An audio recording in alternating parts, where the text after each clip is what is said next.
Good morning, good afternoon, good evening, wherever you are in the world. Uh, I'm back with another video.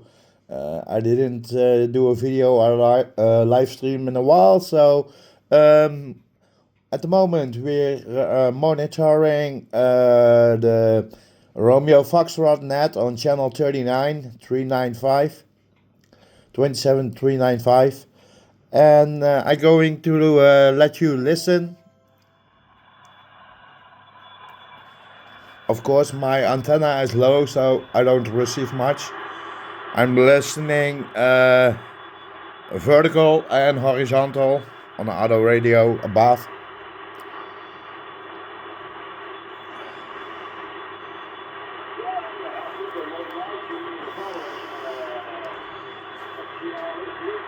Have fun.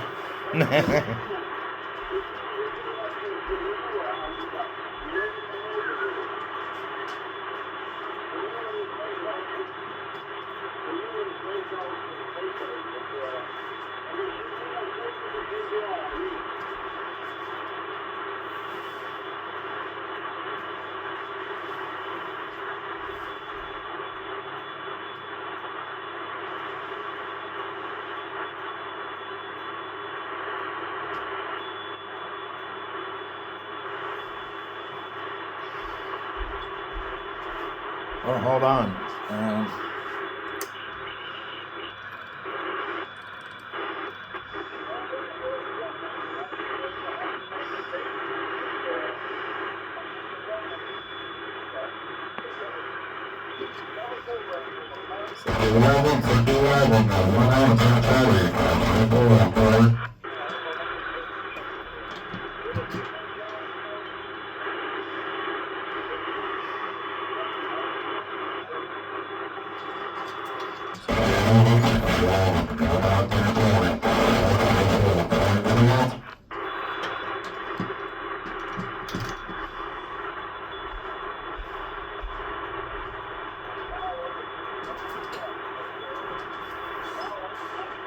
Handle an emergency with that kind of precision. Where exactly did you learn air traffic control procedures? The direct question, transmitted over an open radio frequency that was being monitored by personnel throughout Nellis, made it impossible for Maria to deflect or provide another evasive answer.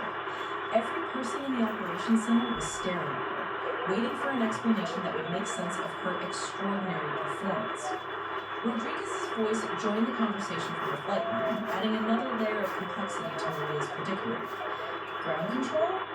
Santos, your radio procedures remind me of something I studied in flight school. There was a legendary pilot, call sign Phoenix, who handled emergency communications during a famous rescue mission. The way you just guided Morrison through that emergency sounded exactly like the recordings we memorized. The comparison hit Maria like a physical blow. Rodriguez was connecting her current performance to her legendary past, drawing parallels that could expose everything she'd worked to hide. In the operations center, Colonel Thompson's expression shifted from suspicion to intense interest as he processed the implications of Rodriguez's observation. Morrison's lightning tube was now established on the missed approach pattern, climbing away from the airport while awaiting instructions for another landing attempt. But the immediate crisis had passed, leaving everyone's attention focused on Maria and the questions surrounding her seemingly impossible competence. In the silence that followed Thompson's ultimatum, Maria felt 6 years of careful deception beginning to crumble around her. She could continue lying, but the colonel's threat to verify her background through official channels would expose her manufactured identity within hours. She could tell partial truths, but the inconsistencies would only raise more questions. Or she could do what Phoenix would have done, face the situation head-on and accept the consequences. Rodriguez's voice broke the tense silence transmitted from the flight line where she was monitoring the situation with growing understanding. Ground control? Santos, your radio procedures remind me of what I studied in flight school. There was a legendary pilot, call sign Phoenix, who handled emergency communications during a famous rescue mission. The way you just guided Morrison through that emergency sounded exactly like the recordings we memorized. The comparison hit Maria like a physical blow. Rodriguez was connecting her current performance raise more questions. Or she could do what Phoenix would have done, face the situation head on and accept the consequences. Rodriguez's voice broke the tense silence transmitted from the flight line where she was monitoring the situation with growing understanding. Ground control? I mean, Santos? Your radio procedures remind me of something I studied when I was at Hague, and there was nowhere left to run. The silence in the operations center stretched like a taut wire, broken only by the steady hum of electronic equipment and Morrison's distant voice requesting landing clearance for his second approach attempt. Maria sat motionless at the radio console, her hands resting on controls that had become instruments of her own exposure, while every eye in the room waited for an explanation that would make sense of the impossible. Colonel Thompson stepped closer to Maria's station, his weathered face reflecting the kind of intense scrutiny that came from 3 decades of evaluating personnel under pressure. Santos, or whoever you really are, I'm going to ask you one more time. What is your actual background in aviation? Before Maria could respond, the operations center door burst open with a force that made everyone turn. Admiral Catherine Hayes strode into the room with a commanding presence that had made her legendary throughout naval aviation. At 58, Hayes carried herself with the confidence of someone who had earned every star on her collar through exceptional performance rather than political connections. Her arrival at Nellis had been unscheduled, drawn by reports of an extraordinary emergency response that had caught the attention of senior leadership. I came as soon as I heard about the emergency, Hayes announced, her piercing blue eyes sweeping the room before settling on Maria with her laser-like intensity. Colonel Thompson, I understand one of your maintenance technicians provided exceptional support during a pilot emergency. I'd like to meet this person. Colonel Thompson gestured toward Maria, his expression mixing confusion with growing suspicion. Admiral, this is Santos. She guided Senior Airman Morrison through a complex emergency recovery that saved his aircraft and possibly his life. But there are questions about her qualifications that don't seem to add up. Hayes approached Maria's station with measured steps, studying the woman at the radio console with the kind of analytical intensity that had made her feared and respected throughout the fleet. For several long moments, the two women stared at each other across a gulf of 6 years and carefully constructed lies. Stand up, Hayes said quietly, her voice carrying absolute authority. Maria rose from her chair with unconscious military bearing, her posture reflecting training that went deeper than maintenance technician protocols. As she faced Admiral Hayes, decades of discipline and respect for legitimate authority overcame her instinct for self-preservation. Hayes circled Maria slowly, like a predator studying its prey, taking in details that others had missed or dismissed. The way Maria held herself at attention, the unconscious precision of her movements, the calluses on her hands that spoke of flight suit gloves rather than maintenance tools, the barely visible tan line on her ring finger where wings had once been pinned. Your real name? Hayes said, stopping directly in front of Maria. It wasn't a question. Maria's response came after a long pause, the words emerging with the weight of 6 years of buried identity. Commander Maria Castellanos, call sign Phoenix, former squadron leader, VFA 87 Golden Warriors. The admission rippled through the operations center like a shockwave. Several officers stepped backward involuntarily, as if proximity to Maria had become dangerous. Chief Park's face went pale as he processed the revelation that his most trusted technician was actually a disgraced former pilot of 6 years and carefully cognizant of her movements, the calluses on her backward involuntarily. Hayes said, stopping directly in front of Maria. It wasn't a question. Maria's response came after a long pause, the words emerging with the weight of 6 years of buried identity. Commander Maria Castellanos, call sign Phoenix, former squadron leader, VFA 87 Golden Warriors. The admission rippled through the operations center like a shockwave. Several officers stepped backward involuntarily, as if proximity to Maria had become dangerous. Chief Park's face went pale as he processed the revelation that his most trusted technician was actually a disgraced former pilot whose court-martial had made headlines throughout the military. Hayes nodded once, her expression revealing nothing of her internal reaction. Operation Steel Talon. 7 years ago, you were court-martialed for tactical incompetence resulting in the deaths of squadron personnel. Yes, ma'am, Maria replied, her voice steady despite the pain of remembering. Charges were accurate according to the official record. But not according to the truth, Hayes said softly, her words carrying to every corner of the silent room. Admiral Richard Blackwood confessed before his death 3 years ago. Every charge against you was fabricated. Every piece of evidence was manufactured. You were innocent of everything except trusting the wrong people. The revelation hit the operations center like a physical force. Colonel Thompson stepped forward, his face reflecting shocked understanding.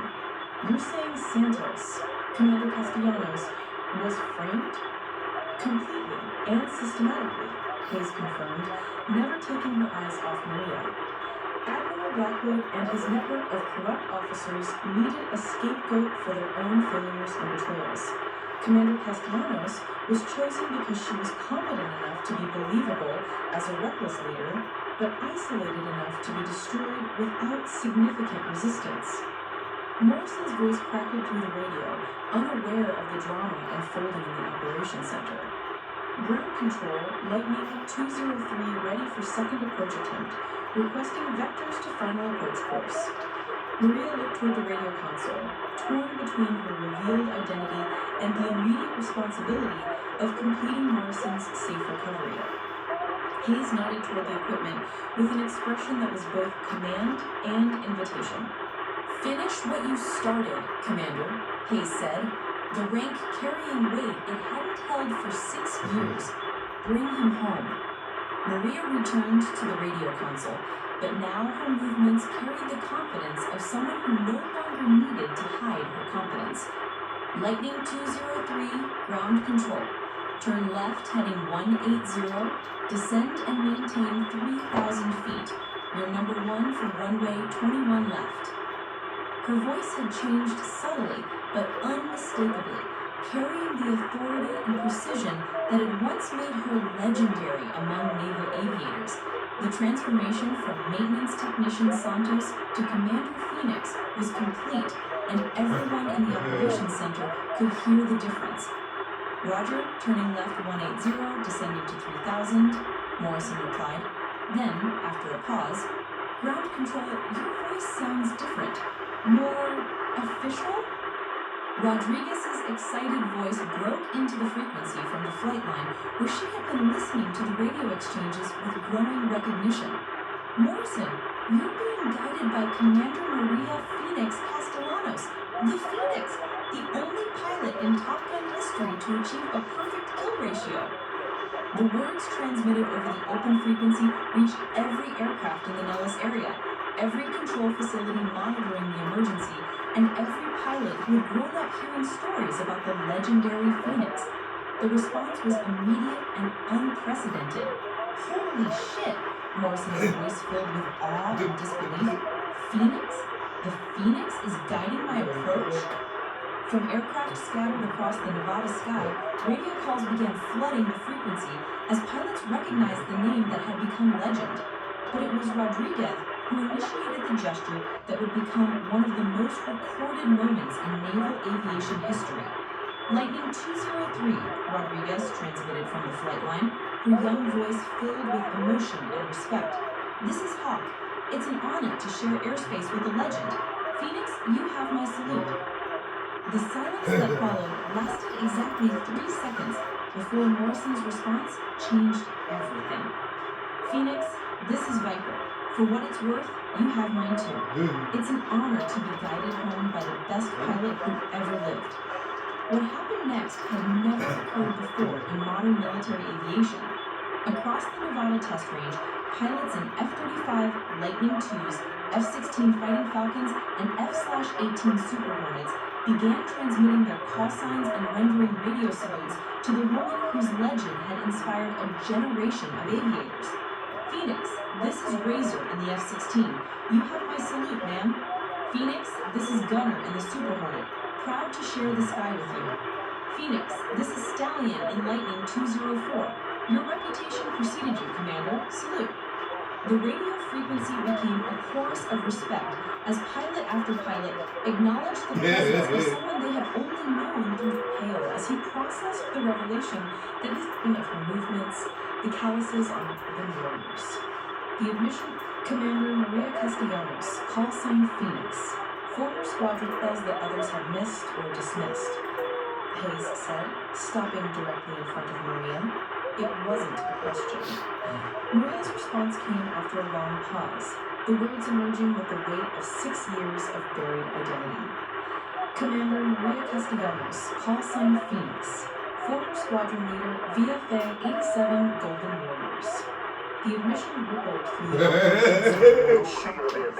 Several officers stepped backward involuntarily, as if proximity to Maria had Admiral Blackwood and his network of corrupt officers. Lightning 203, ground control. Turn left heading 180, descend and maintain 3,000 feet. Your number 1 for runway 21 left. Her voice had changed subtly, but unmistakably, carrying the authority and precision that had once made her legendary among naval aviators. The transformation from maintenance technician Santos to Commander Phoenix was complete, and everyone in the operations center could hear the difference. Roger, turning left 180, descending to 3,000, Morrison replied. Then, after a pause, ground control, your voice sounds different. More official? Rodriguez's excited voice broke into the frequency from the flight line where she had been listening to the radio exchanges with growing recognition.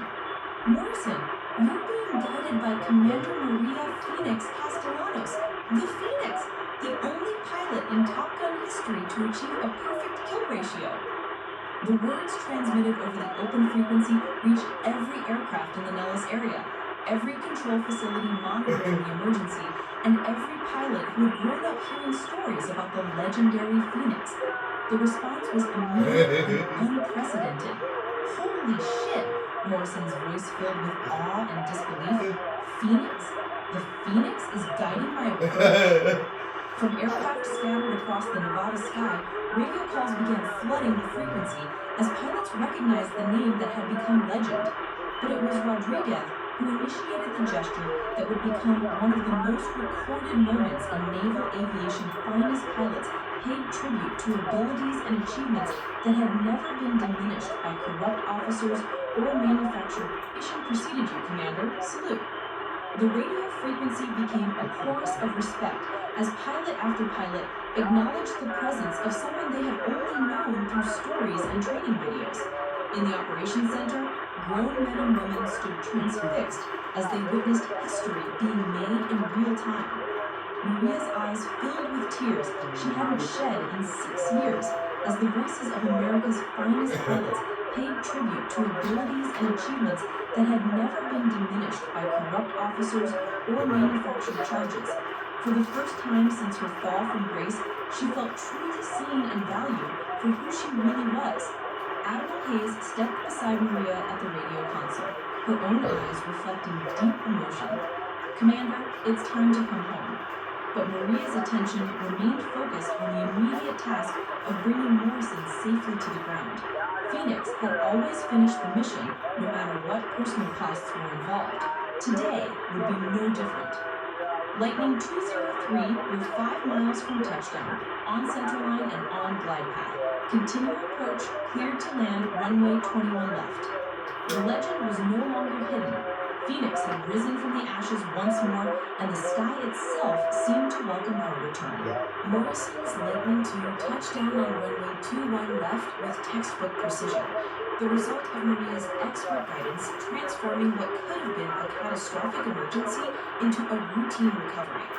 As the F-35's engines wound down and emergency vehicles surrounded the aircraft, the operations center remained silent, except for the continued stream of radio salutes from pilots across the Nevada test range who were still processing the revelation that Phoenix was alive and back in action. Admiral Hayes stepped to the center of the room, her commanding presence drawing every eye as she prepared to address the assembled personnel. Her expression carried the weight of institutional guilt and the determination to right wrongs that had festered for too long in the shadows of military bureaucracy. Ladies and gentlemen, Hayes began, her voice carrying the authority that came with 4 decades of naval service. What you've witnessed here today is more than an exceptional emergency response. You've seen justice delayed but not denied. Commander Maria Castellanos was wrongfully convicted, systematically destroyed, and forced into exile by corrupt officers who traded honor for personal advancement. Colonel Thompson stepped forward, his face reflecting the shock and confusion that comes with having fundamental assumptions challenged. Admiral, are you saying that a decorated commander has been working maintenance on my base for 6 years without anyone knowing her true identity? That's exactly what I'm saying, Colonel, Hayes replied firmly. Commander Castellanos legally changed her name to Maria Santos and disappeared into the enlisted ranks to escape persecution and harassment. For 6 years, she served with distinction in maintenance roles while carrying the burden of false accusations and destroyed reputation. Chief Park, who had supervised Maria for 3 years, looked stunned as pieces of a puzzle began falling into place. That explains everything, he said quietly. Her technical knowledge, her understanding of aircraft systems, the way she could predict mechanical failures days before they occurred.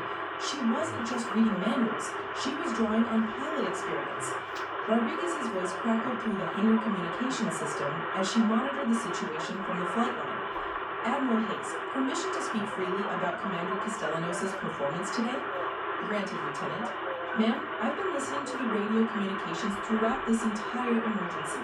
Commander Castellanos' handling of the situation was flawless, better than any ground controller I've worked with, better than most pilots I know.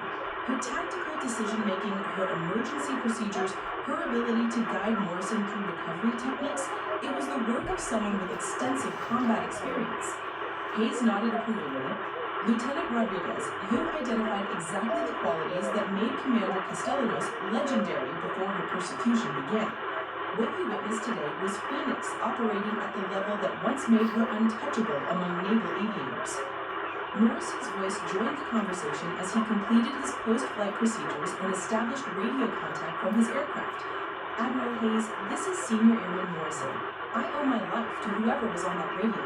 The guidance I received was beyond exceptional. It was the kind of performance you only hear about in training stories. The irony of Morrison's praise wasn't lost on anyone in the operations center. The pilot who had spent days questioning Maria's competence was now crediting her with saving her, unaware of the cruel treatment he had subjected her to throughout the exercise. Senior Airman Morrison, Hayes replied, you were guided through that emergency by Commander Maria Phoenix Castellanos, the pilot whose tactical abilities became the standard against which all others are measured. The silence that followed was only broken by Morrison's stunned response. Phoenix? The Phoenix guided my approach? But she's supposed to be... I thought she was court-martialed years ago. She was, Hayes confirmed, based on fabricated evidence and falsified testimony provided by Admiral Richard Blackwood and his network of corrupt officers. Every charge against Commander Castellanos was a lie designed to protect the real traitors who caused the deaths of her squadron members. As Hayes spoke, military police vehicles were arriving at the operations center, carrying classified documents and evidence that would complete Maria's vindication. The convoy was led by Rear Admiral James Mitchell, the Navy's Judge Advocate General, whose presence indicated that formal legal proceedings were already underway. Admiral Mitchell entered the operations center carrying a sealed briefcase that contained the complete record of Admiral Blackwood's deathbed confession, along with evidence that had been classified for national security reasons until Blackwood's network was completely dismantled. His arrival meant that Maria's vindication would be official, complete, and public. Commander Castellanos, Admiral Mitchell said as he approached Maria's position at the radio console, I carry presidential orders for the complete restoration of your rank, the expungement of all charges from your record, and formal recognition of the injustices perpetrated against you. Maria remained standing at attention, her face reflecting years of suppressed emotion, as she processed the moment she had never dared to hope for. Sir, I appreciate the gesture, but I'm not sure I'm ready to return to active duty. Hayes stepped forward, her expression mixing understanding with determination.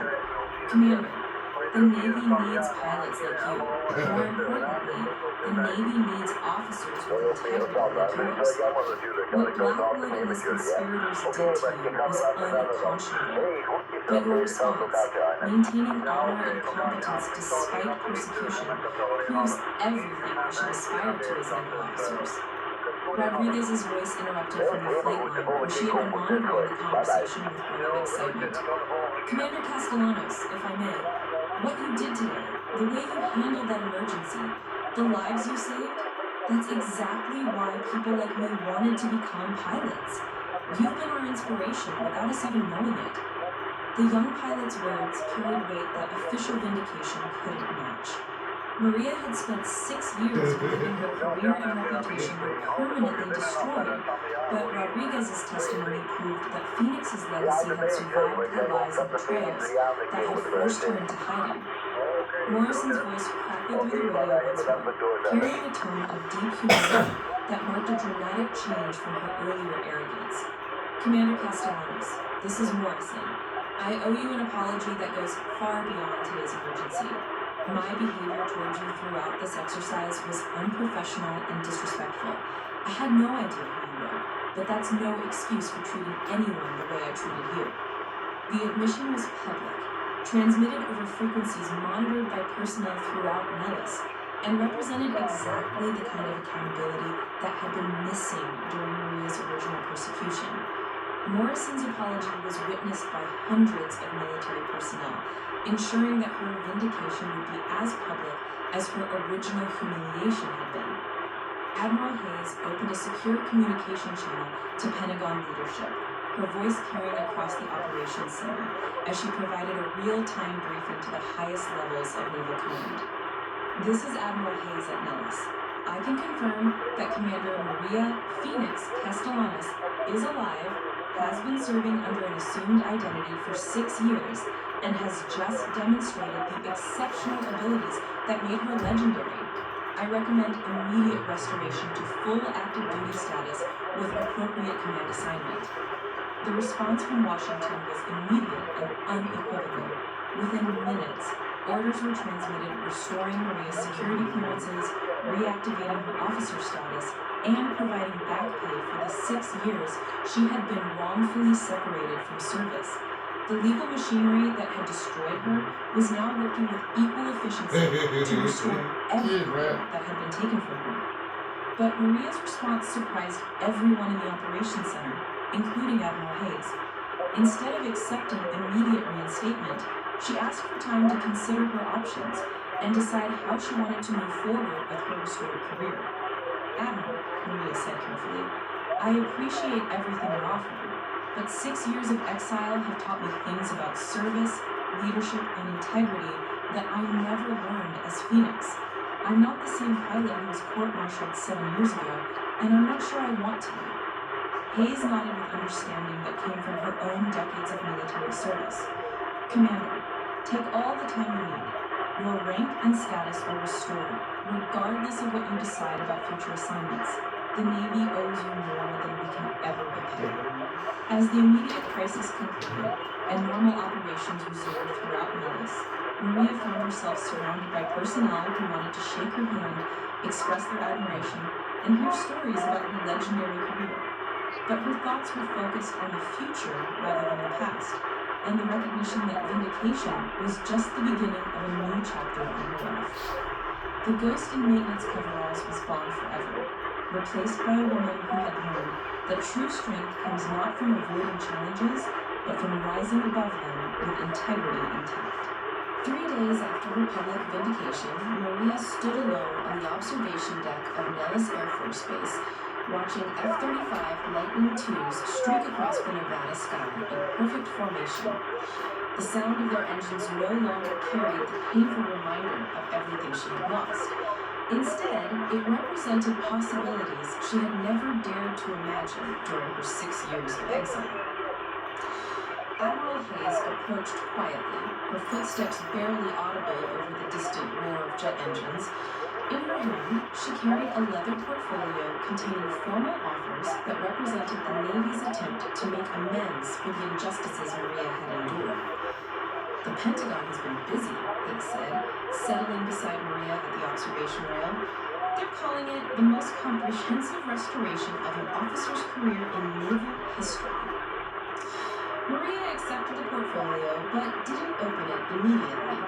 6 years of hiding had taught her caution about offers that seemed too generous, even when they came from people she trusted. "What are they proposing?" she asked, though her tone suggested she was asking out of courtesy rather than genuine interest. Hayes smiled, recognizing the wariness that came from too many betrayals. "Command of the Navy's newest F-35 squadron at Naval Air Station Lemoore.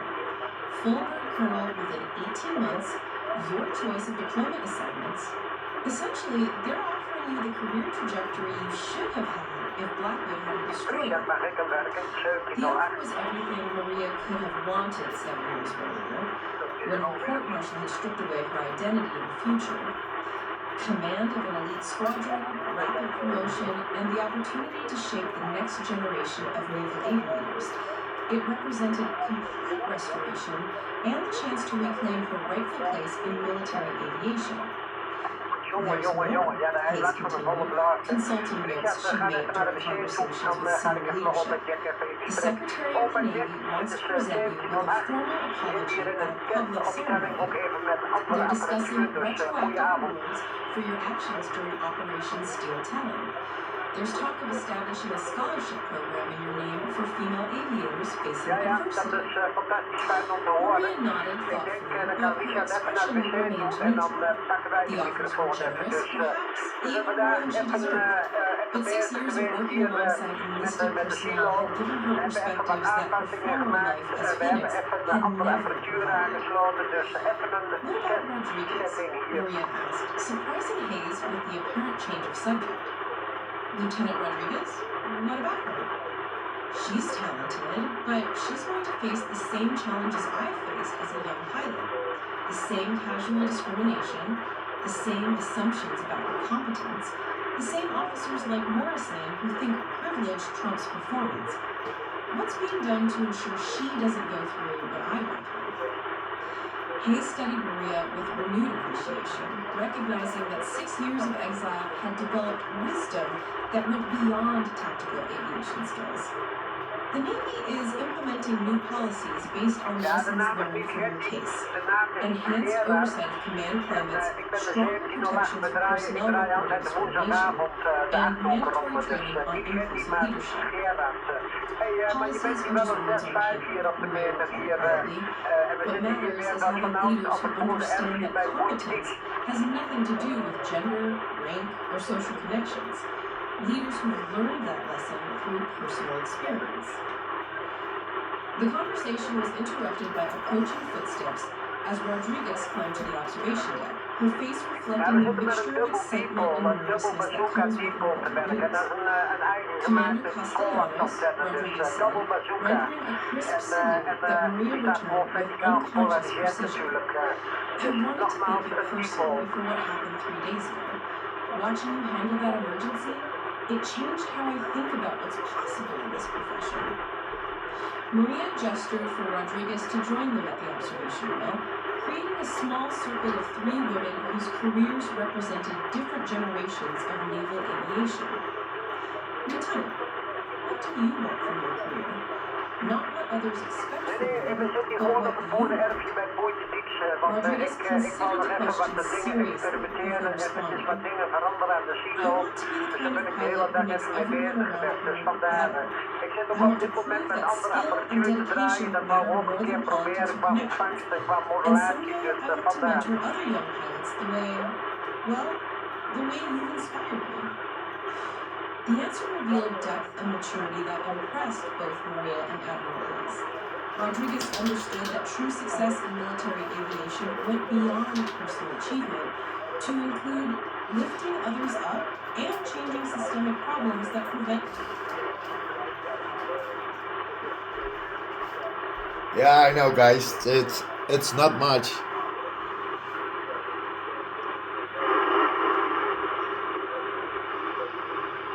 but the conditions are very bad last few days.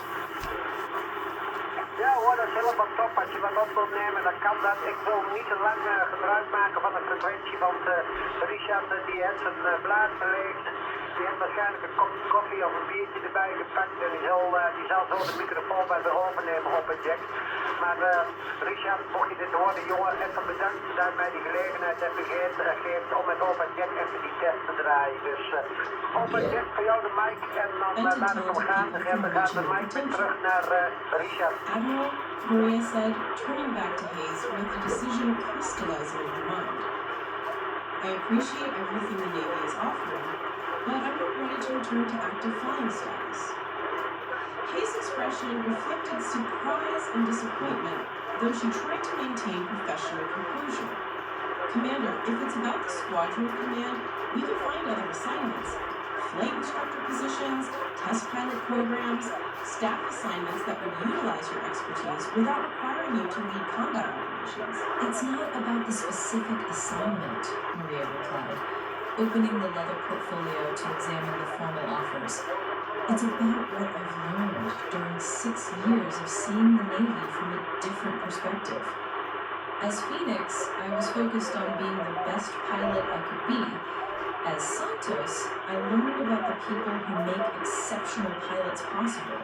The maintenance crews, the support personnel, the enlisted sailors who keep this entire system functioning. Rodriguez leaned forward with interest, sensing that Maria was building towards something important. Commander, are you saying you want to stay in maintenance? I'm saying I want to create something new, Maria replied, her voice carrying the conviction that came from months of careful consideration. The Navy needs a training program that bridges the gap between pilots and support personnel. A program that teaches mutual respect, technical competence, and the kind of integrated teamwork that makes aviation safety possible. Hayes raised an eyebrow with interest. You're talking about changing how the Navy approaches aviation training entirely. Exactly. Right now, pilots train separately from maintenance crews, air traffic controllers work independently from flight operations, and support personnel are treated as interchangeable parts rather than essential team members. We can do better. Maria pointed toward the aircraft performing training exercises below them, their coordinated movements representing thousands of hours of individual training brought together in complex operations. Every successful mission requires dozens of people working together seamlessly, but we train them separately and expect them to integrate under pressure. It doesn't make sense. Rodriguez's eyes lit up with understanding. You want to create an integrated training program where pilots and support personnel learn together, understand each other's roles, and develop the kind of mutual respect that prevents situations like how Morrison treated you. Among other things, yes, Maria confirmed. But it's bigger than preventing individual incidents of discrimination. It's about creating a culture where competence is recognized and valued regardless of rank or specialty, where technical expertise is respected whether it comes from a pilot or a maintenance position. Admiral Hayes was quiet for several minutes, processing the implications of Maria's proposal. The idea represented a fundamental shift in how the Navy approached aviation training, moving away from rigid hierarchies towards collaborative teamwork models that could revolutionize military effectiveness. What would you need to make this happen? Asked Hayes finally.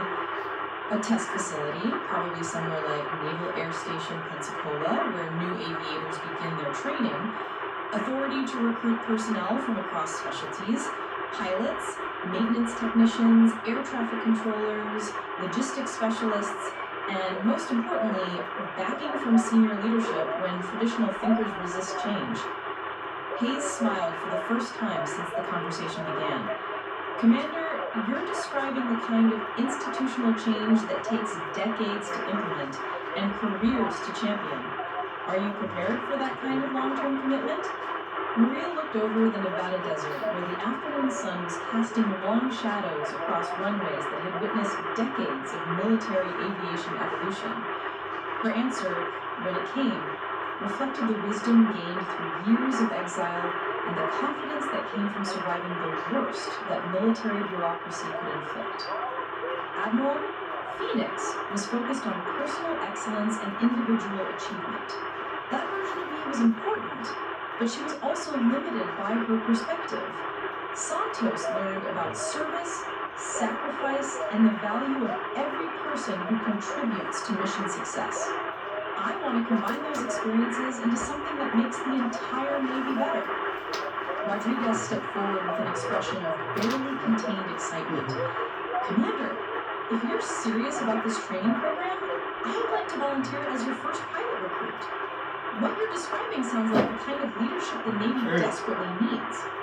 Hayes nodded slowly, her expression reflecting the kind of strategic thinking that had made her one of the Navy's most respected flag officers.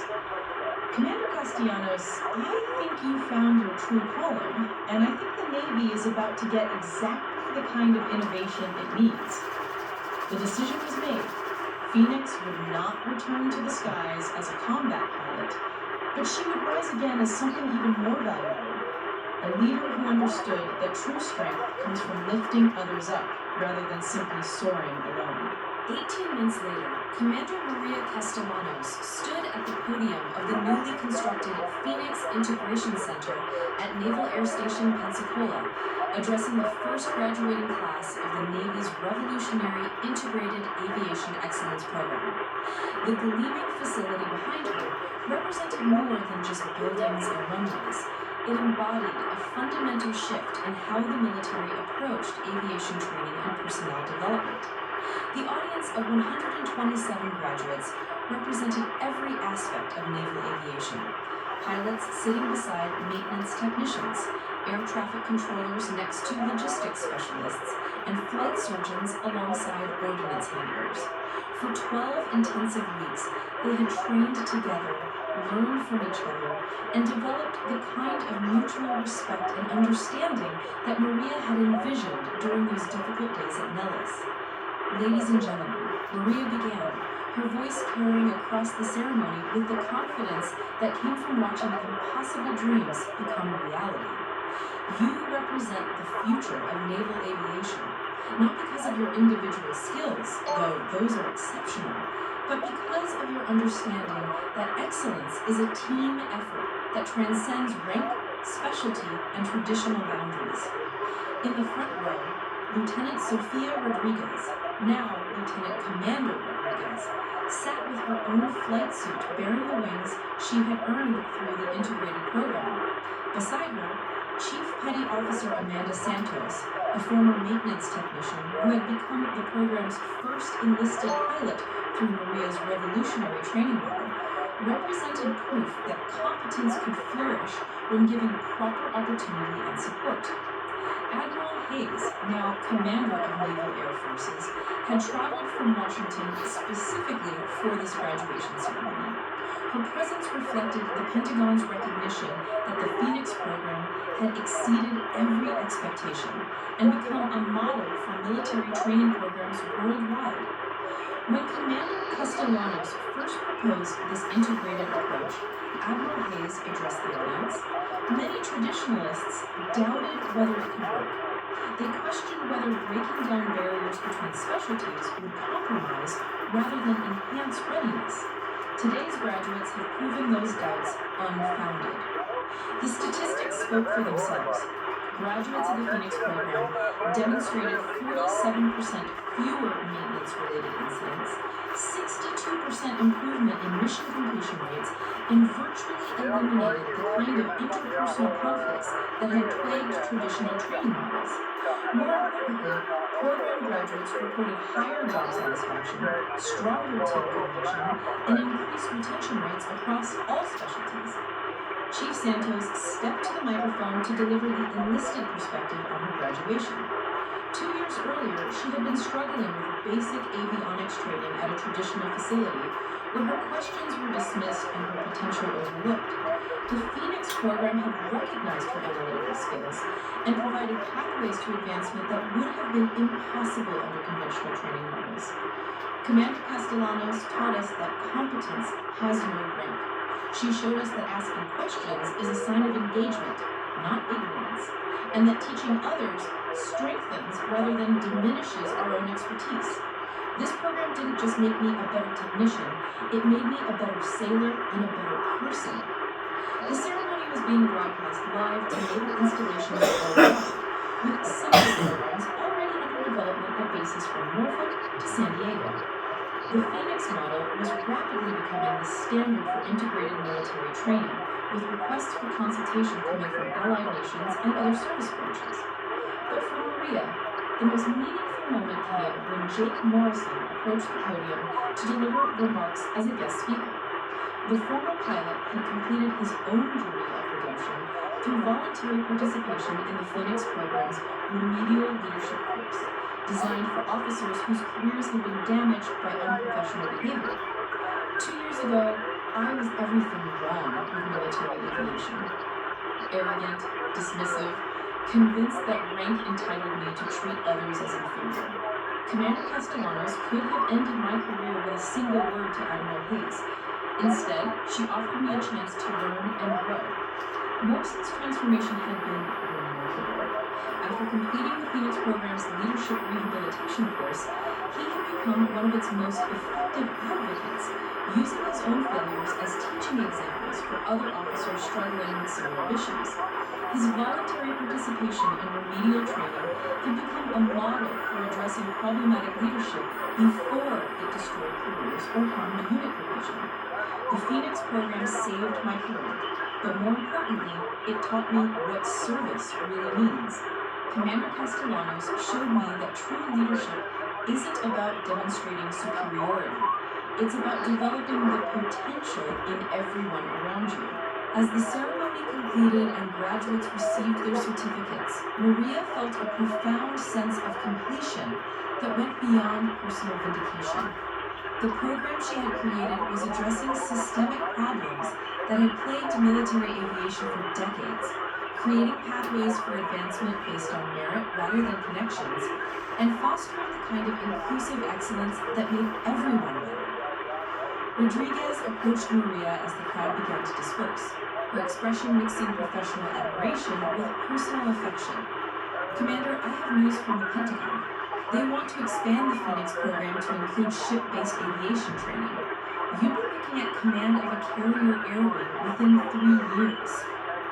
The offer represented the pinnacle of naval aviation leadership, but Maria's response reflected the wisdom she had gained through years of exile and redemption.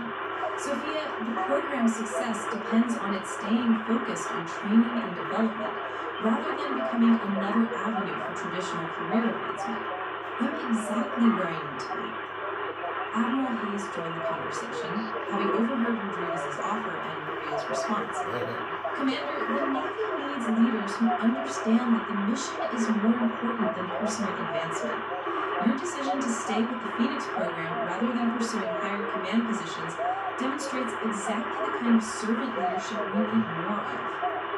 As the sun set over Pensacola Bay, casting golden light across the runways where a new generation of aviation professionals had learned to work together with unprecedented cooperation and mutual respect, Maria reflected on the journey that had brought her to this moment.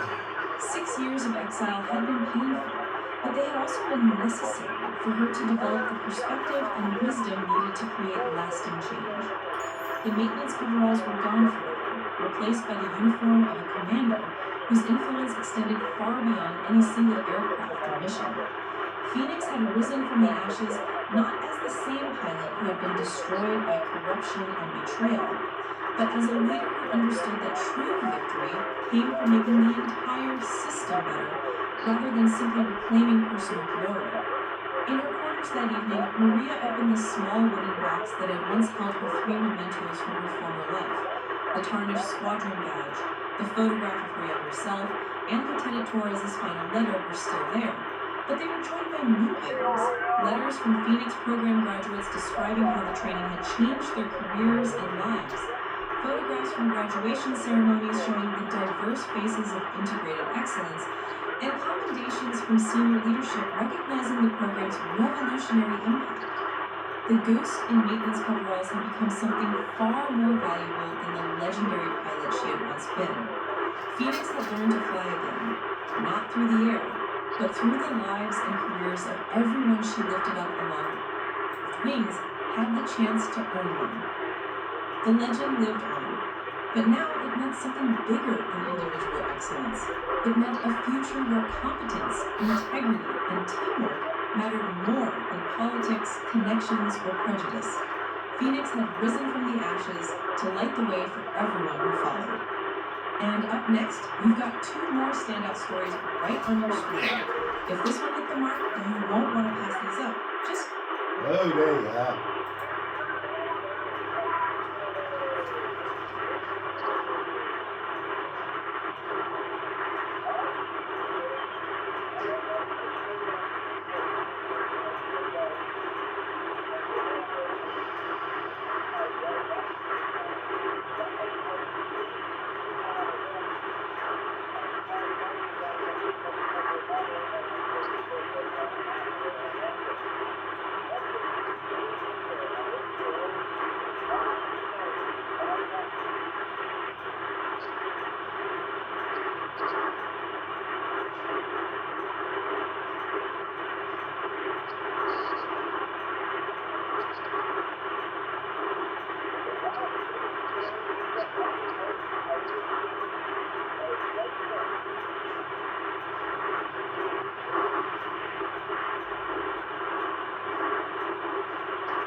Er is een nieuwe manier van online ondernemen ontstaan die alles gaat veranderen in 2025. Wat dat precies is en waarom het zo Sometimes a single moment can reveal the incredible strength hidden beneath what appears to be ordinary. What you're about to hear is the story of Maya Chen, a 24-year-old woman whose quiet demeanor concealed a past that would leave even the toughest individuals speechless. This isn't just a story about surviving trauma. It's about the extraordinary courage it takes to rebuild your life when everything has been taken from you. Before we jump back in, tell us where you're tuning in from, and if this... Okay, guys, it's not much, but let me try one thing. Oh, shoot. Wrong button. Now, too many cure.